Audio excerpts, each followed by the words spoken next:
thought I'd play a couple of songs that she loves and a couple of great hand clappers and kind of get you in the mood for having some fun tonight. We'll have some guest speakers and some guest stars coming up to join us as well. Mr. Tim Weidman going to join me up here in just a moment as well. So let's clap your hands and let's see if we can get this party started. Here we go. Okay. Hi, Mimi. Go. Are you ready? Not really ready. No. You're making him uncomfortable, Sean. Are we on? Yeah. Ready? He hasn't started yet, has he? Yeah.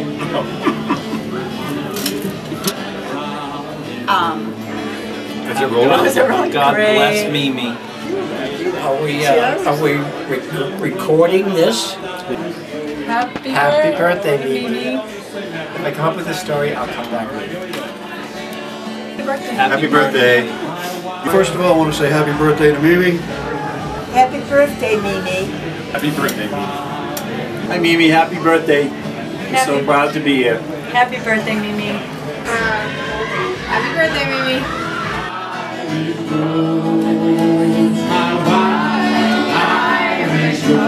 Not singing.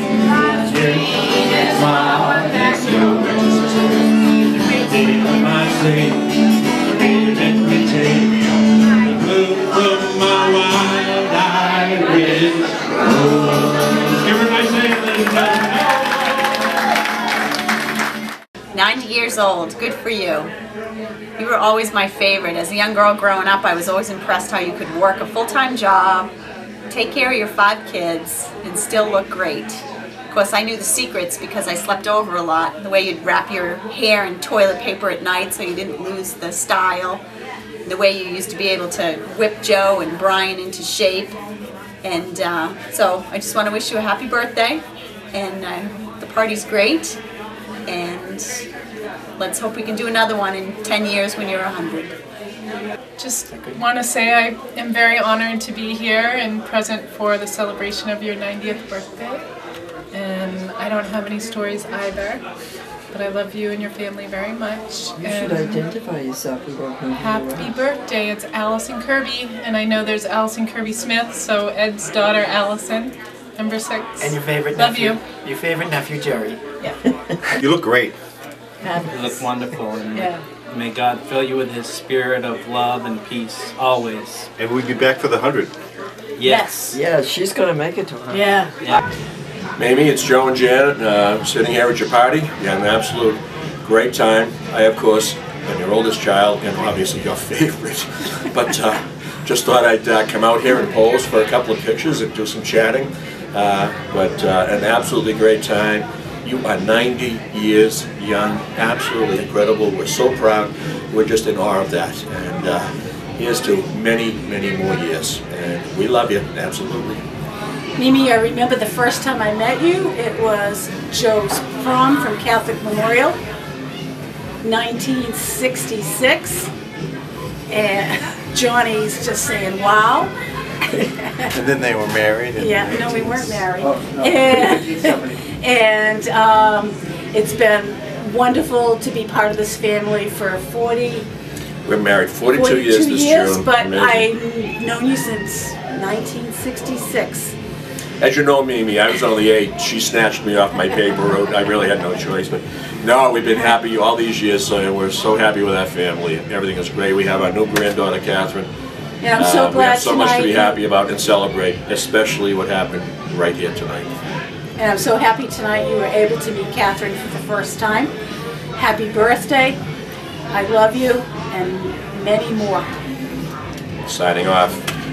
Right back at you. We love you. Mimi is probably the best mother in the world for a lot of reasons, but most of all because she never gave up on me. When I went away in the Navy, Mimi traveled halfway around the world to come visit me, which was absolutely special. A chance to see somebody from home, thousands of miles from home, was excellent. I remember when I was younger, when I was a little boy, I caddied at the golf course in the summertime. And I used to bring the money home and I'd give it to Mimi. And I remember when I got older one time I asked Mimi, whatever happened to all that money that I had given you? And Mimi said to me, well, you had clothes on your back and food on the table. And of course I answered, yes, I did. She said, well, then you know where the money went. Mimi is very special to me and will always be very special to me. Mimi is the best grandma I could ever have because she tells me great stories all about everything, all of you guys, her brothers and sisters, that I want to tell my grandkids when I get to be that old.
Celebration. I would have loved to get up and dance with you, but you understand. I'm very happy that everything was so meaningful at the Mass. We planned it just for you. So I thank you very, very much for being my big sister and being such a model for all of you, for all of us. I love you, Mimi. Mimi, you are the matriarch of the family, and you should be so proud of your kids today. All that they did for you and out of love, and how well they did it. They are your children because they're just excellent. Everything they do is to perfection, and you instill that in them. So you should be so proud of your accomplishments all through your life, because family is the most important thing. God love you and happy birthday. Aunt Mimi was the big star of our wedding video. Everybody was asking us who the dancing relative was at our wedding reception because she was so fabulous and she had such a good time. But she was always so gracious and generous, and I always remember our son John. She would send him, I'm sure, all the boys in the family, but he would always enjoy getting a birthday card from her with $1 bills for whatever he was that year. So she's just been a really wonderful part of the family. Well, this is a real special evening for all of us, especially me. I'm so glad we're all part of this.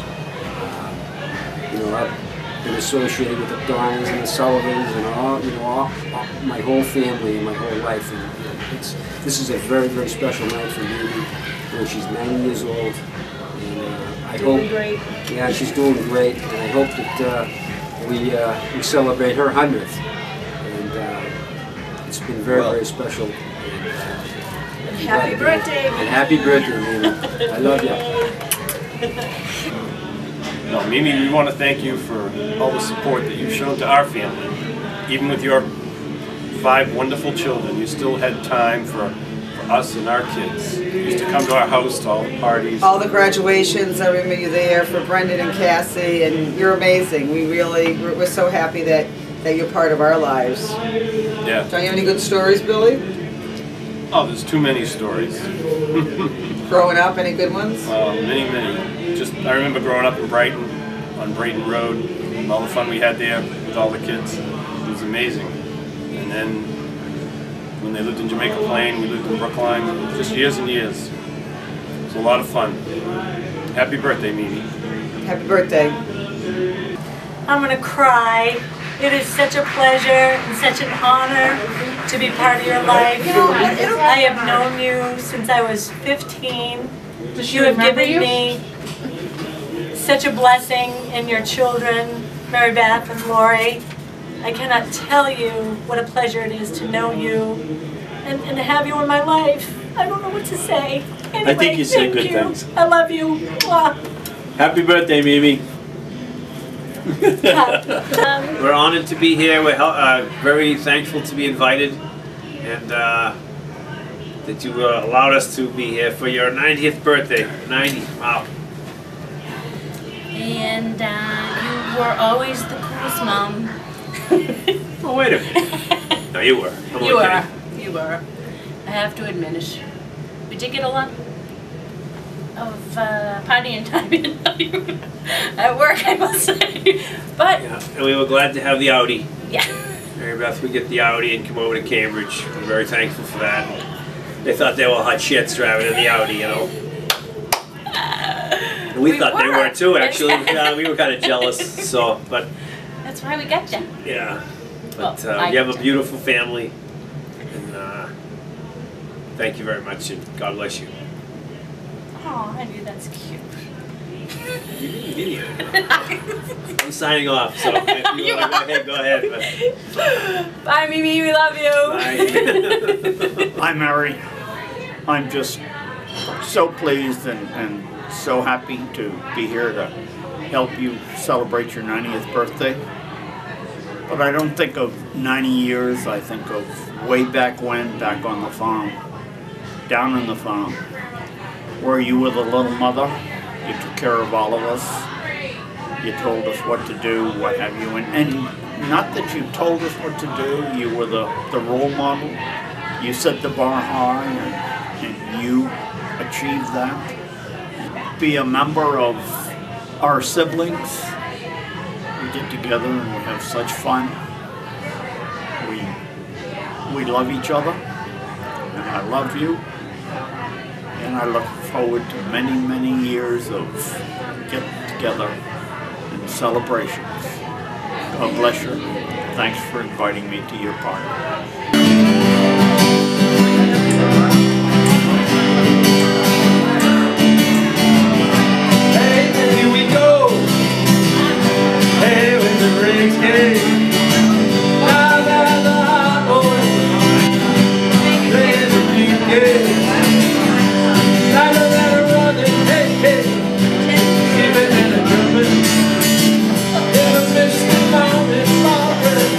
Oh,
It's me, Laurie, in case you didn't recognize me.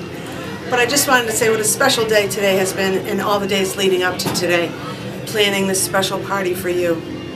I'm so proud to say that I am your daughter, and I was so proud to put this party together for you.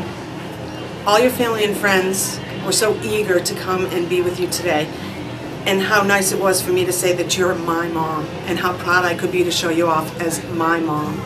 And I am everything I am today because of you. You've molded me into the most wonderful person that I could be, and I thank you for that. And I love you, and happy birthday, and many more. All my love, today and always. Hi Mimi, this is Johnny and Mary Beth. And we are at the height of your birthday party. It's about 9:45. On March 3rd, yeah, we're still... What do we say We're still to about Mimi? 7 days away from the No actual one birthday. knows Mimi like Johnny and I know Mimi. You know, I first met Mimi, it was 1981, the summer of 1981, Mary Beth and I were Just dating. just dating. And Mary Beth said, well, you've got to come meet my family. We have this family day every year, and it varies from place to place where we have it, but this year we're having it at Wells Beach. Wells Beach. And Were you alive then, Sean? I don't know. Nobody was. Oh, that's How right. old 'cause do you think Mari- I am? No, that's right, because Mari and I don't even think was married yet to Deb. Go ahead. 1981, I'm talking. I understand. They got married young. I'm not that much So, older than Tim. I am raised as a Protestant Methodist type, Straight-laced. non-Catholic. Boring. Not really exposed to nuns at all. Mary Beth says, well, you know, my mother's sister is a nun and she lives with 2 other nuns, and I'm just thinking flying nun, black and white penguin thing. And so we show up late, it's a Friday night, you know, we're both working and we drive up there, traffic, etc. And it's dark, we pull up to this cottage that they're renting and there's nobody there, and somebody's in the kitchen doing dishes and says, where's everybody? Well, they're down at the beach at a bonfire and so forth. And Mary Beth says, well, are the sisters there? And whoever was in the kitchen said, sure. So I'm like all anxious now, thinking, what are nuns doing on the beach? So we see this glimmer of light way off in the distance, and we figure that's the bonfire, and we head for it. And as we get closer, we see that there's about 30 lawn chairs all in a circle with the fire in the middle. And there's a couple of bottles of Canadian Club and Jack Daniels being passed around. And Mary Beth says, What are you saying? this is Sister Alice, this is Sister Bernadette, and this is Sister Gail. And my jaw drops. And that was my indoctrination to this clan. Right? Yeah. And Little did you know you would be living with your new best friend, Mimi, for 21 years so far. well, that was 31 years ago, or almost 31 years ago. And 81, yeah. It was, within actually. about 10 years, Mimi was with us at all times. Before we had kids, we had Mimi, I was telling this story earlier tonight, I believe it was 1991, and we had set Mimi up with a little house on Cape Cod in Falmouth, but every Monday through Friday she would drive from Falmouth up to Needham or Dedham, wherever we were, because she was going to take care of Tim. And to this day, Tim is now 21, never had a babysitter. He just had a meeting. So Mimi, even though she had a nice little home on Cape Cod, would show up at our door at about 8 o'clock on a Monday morning and stay there all week long until either Mary Beth or I came home on a Friday afternoon.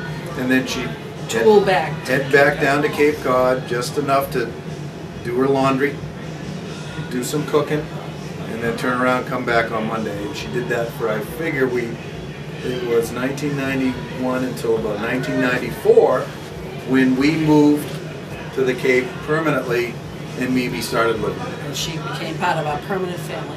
So about 17 and a half years later, she's been with us every move. And she likes Johnny more than me. Johnny talks sports with her.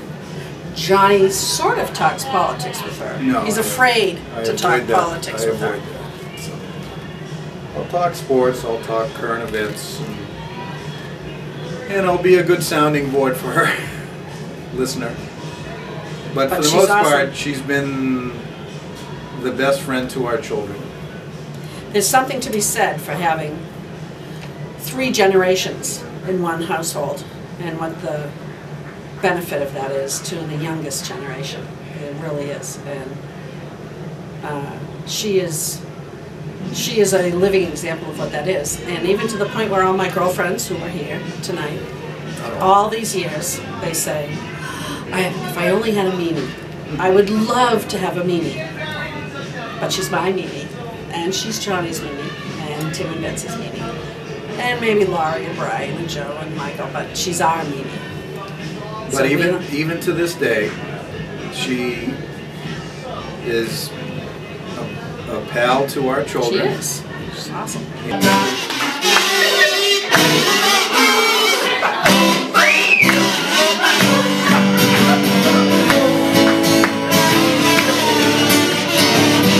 All right, take a rest. I'm gonna hear it. Take a rest. Now, stay right here. You're not dead. There's love on the night we met. My pain in my heart went pop. The way we kissed, I could not stop. You walked out of my dreams and into my arms. Now you're my angel divine. You're 16. You're beautiful. One more time, here we go!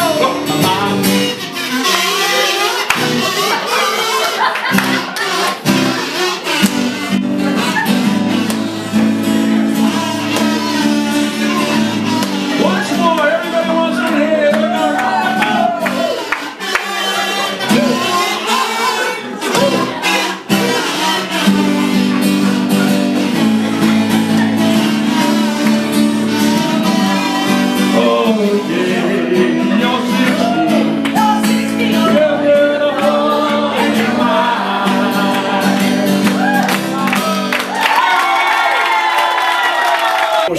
Mary. And you? I don't remember you. No, we weren't living at the farm then. We were living on Pearl Street. I didn't live on Pearl Street. Actually, no, you were that- too young to remember.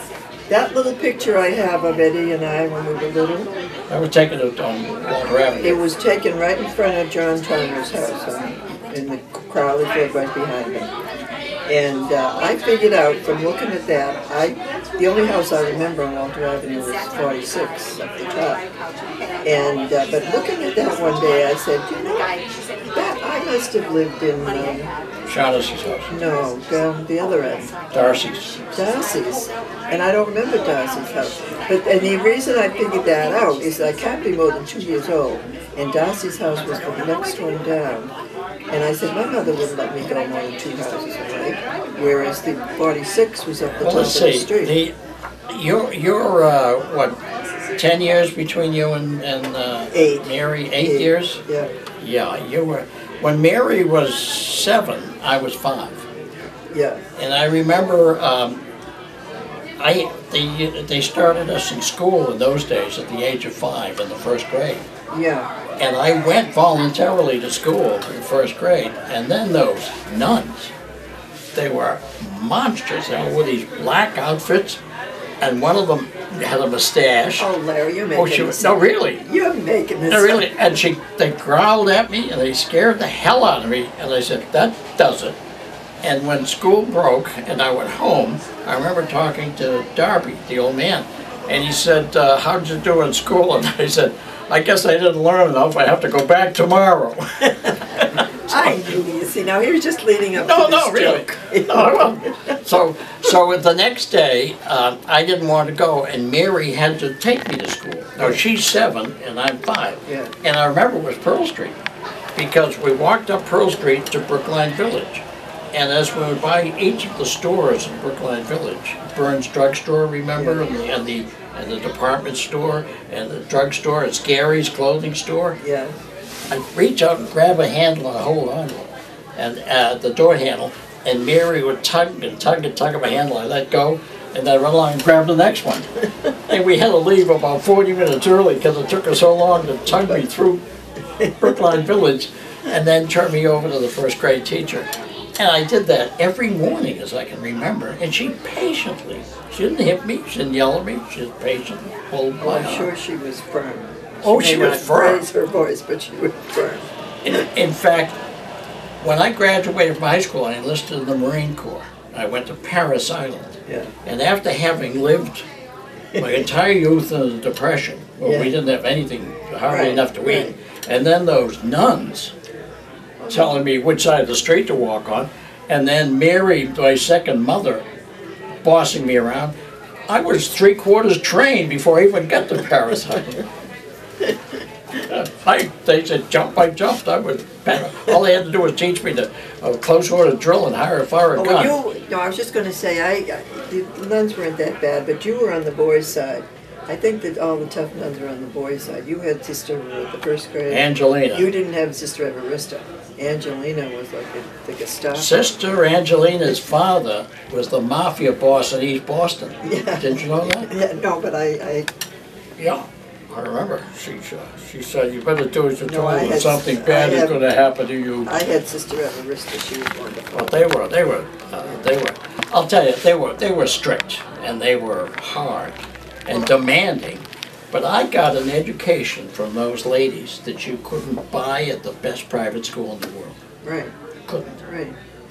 But I didn't mind the strictness because I thought my mother was very strict.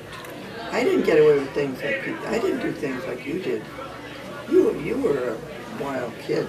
But I didn't get away with it. I got hammered. That's why you think they killed you. But see, No, I'm talking about Sarah. I was Miss Goody Two Shoes. I didn't do anything. Oh.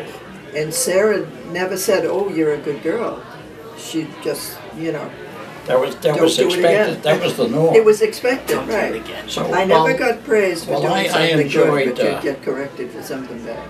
I enjoyed rebelling.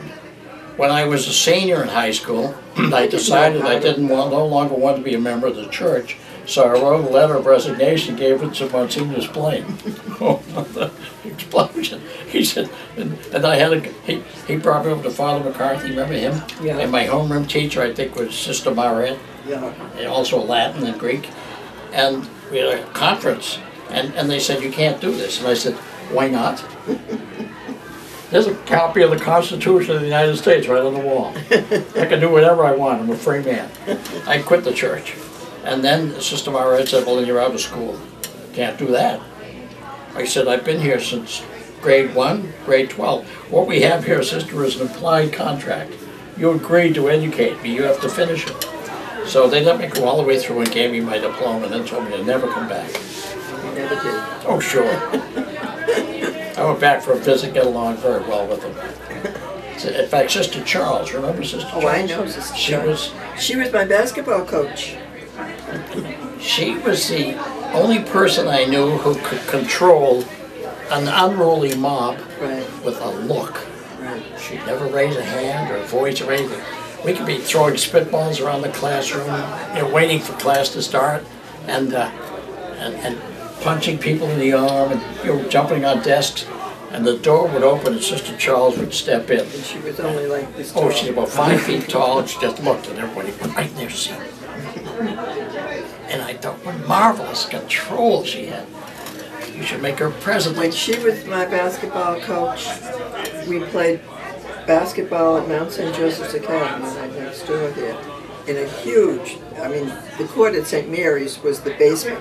You banked it off the ceiling to get it in the basket. Yeah, the basket And was 8 feet out the floor, the ceiling was 10 feet. And they had big poles in the middle of the thing. So to go to a real basketball court, a great big court, was such a treat. And she let me start. I was only 5 foot tall. I was really only 4 or 8 in those days. Mary, Joan, you were the athlete in the family. She let me start, but I had to give up basketball because Mama needed me home. And I had to go to the store, and, you know, after school. Well, when we lived down the farm, we were so poor, everybody had to contribute. I had to go out deliver papers. I got a job as an order boy. In high school, I was Oh, a I short know, order I cook. remember your jobs. We had to go out and deliver the papers when you weren't there. Yep. It was awful, awful. Well, I was kind of flighty. You were. A bit flighty. You were. I still am. But those are, actually, they were the best times in my life, was living down the farm. Yeah. I didn't know we were poor until we moved away, and I looked back into the lens of time. I realized everybody was poor, so everybody was equal.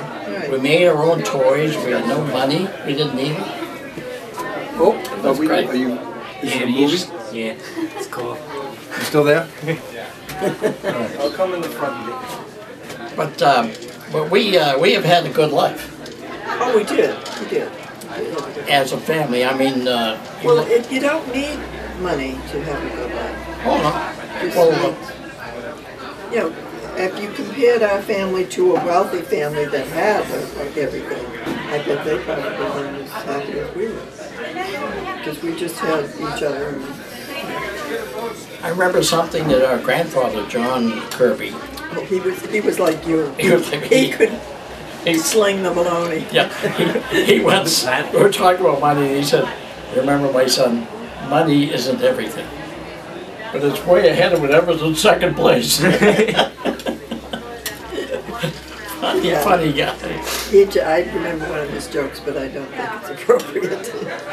About Carrie Nation. Yeah. Oh, yeah. What is it? He was talking about, you know who Carrie Nation is. You don't know? Carrie Nation was the first prohibitionist woman that, you know, Yeah. took the axe to the bar rooms and knocked them all down. And He went to a talk she was giving on oh right, on sobriety. Carrie Nation was telling how wrong it was and everything, and how it destroyed.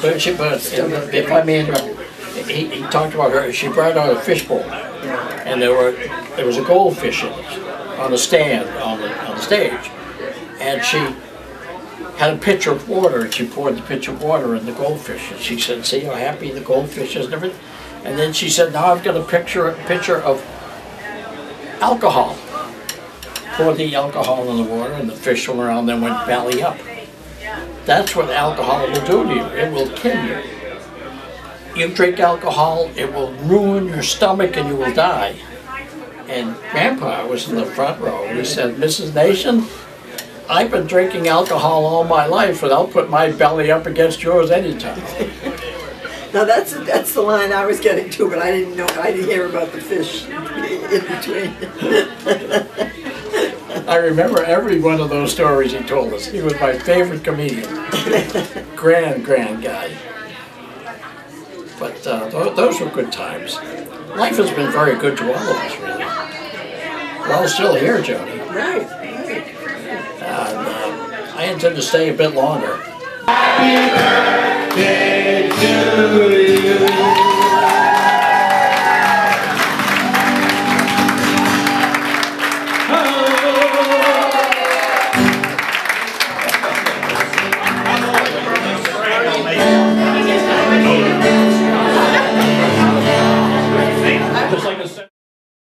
That plan's good. We'll leave you tons of money. No, I'm taking it with me. You can't take it with you.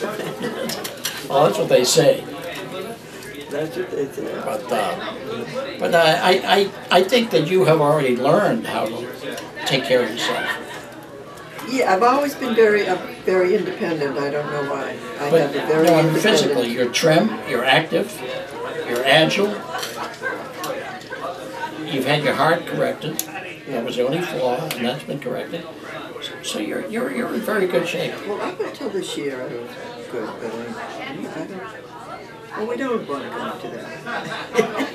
This is good news. I said happy birthday. But as we get older, things will change. We'll lose certain things. We'll lose our... What is your name again? Oh, Will.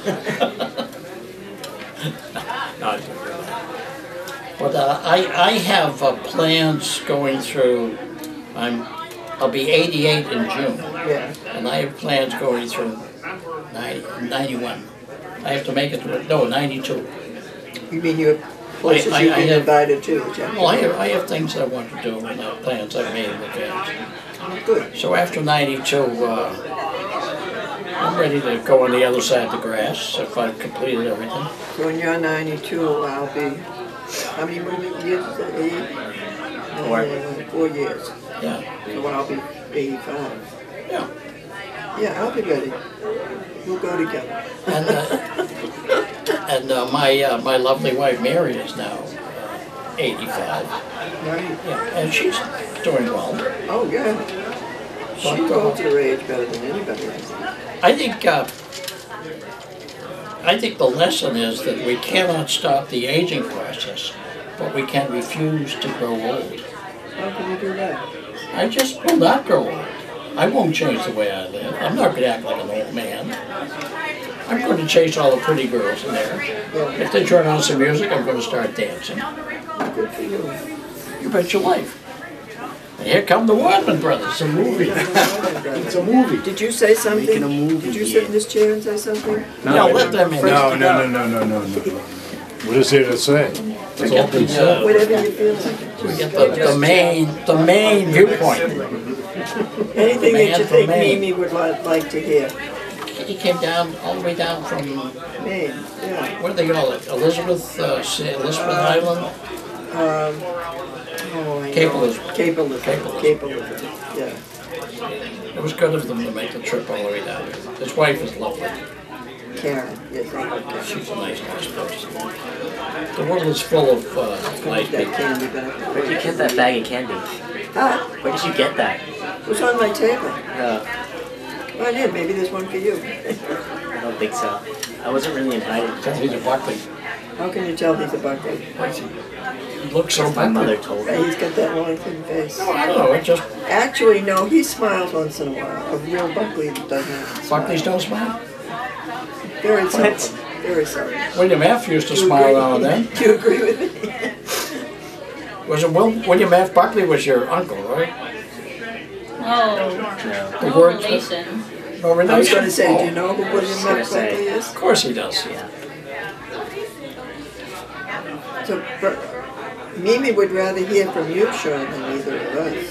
Why? She thought, because she always says, oh, I love Sean. Where's she coming to? Well, I think she wants to talk to me, not hear from me on the video. Say that again? I think she wants to talk to me, not hear a message on the video. You guys can take a break if you want, but you have to come back and tell more stories. You have to, that's what you want. You and what's your sister's name? Jillian. You and Jillian sit here and just talk about life in general. What you're doing. She'd love to know about you. I think I could just go in the other room and tell her that.